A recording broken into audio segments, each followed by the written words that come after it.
સિહોર નગરપાલિકા ward number 7 ગટરના પાણીને લઈ નરકા ગૃહ યુવા કાર્યકર જયદીપભાઈ વાઘેલા દ્વારા તંત્ર અને સત્તાધીશો સામે આક્રોશ વ્યક્ત કર્યો.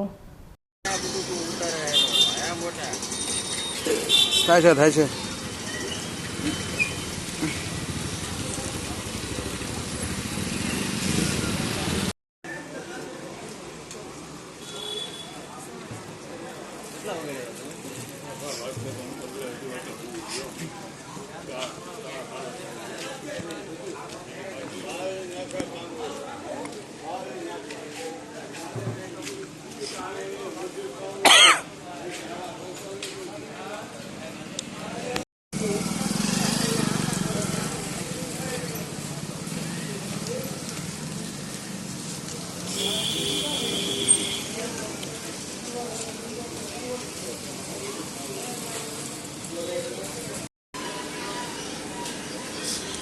સિહોરમાં ઉભરાતી ઠેર ઠેર ગટરો.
નમસ્કાર. મોટા ચોક વિસ્તાર જ્યાં છેલ્લા 15 થી 20 દિવસથી રોજ ગટર ઉભરાય છે અને ત્યાં એક હનુમાનજી મહારાજનું મંદિર આવેલું છે.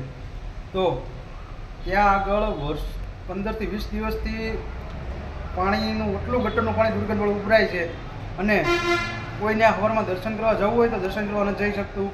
પછી ત્યાંથી દૂર આગળ હાલી એટલે રાજગઢ શેરીને નાકે ત્યાં પણ છેલ્લા 15-20 દિવસથી ઉભરાય છે. અને આ બાજુ માર્કેટના ખૂણે એટલે ચોક આખો ગટરથી ઉભરાયેલો હોય છે. સવારમાં લોકોને કામે જવું હોય તો ગટરના પાણીથી જવાનું હોય છે. ઠાકર દોરાનું મંદિરે જવું હોય તો પણ ગટરના પાણીથી જવાનું હોય છે.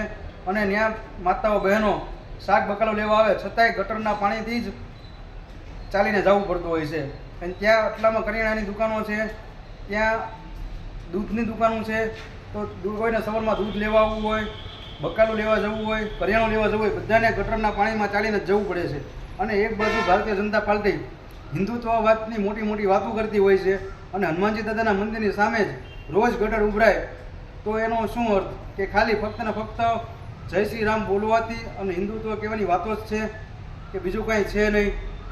જો અમે પણ એમ કહીએ છીએ કે અમારે રોજ જવાનું હોય ત્યાં દર્શન કરવા તો અમે નથી જઈ શકતા. શું કામ?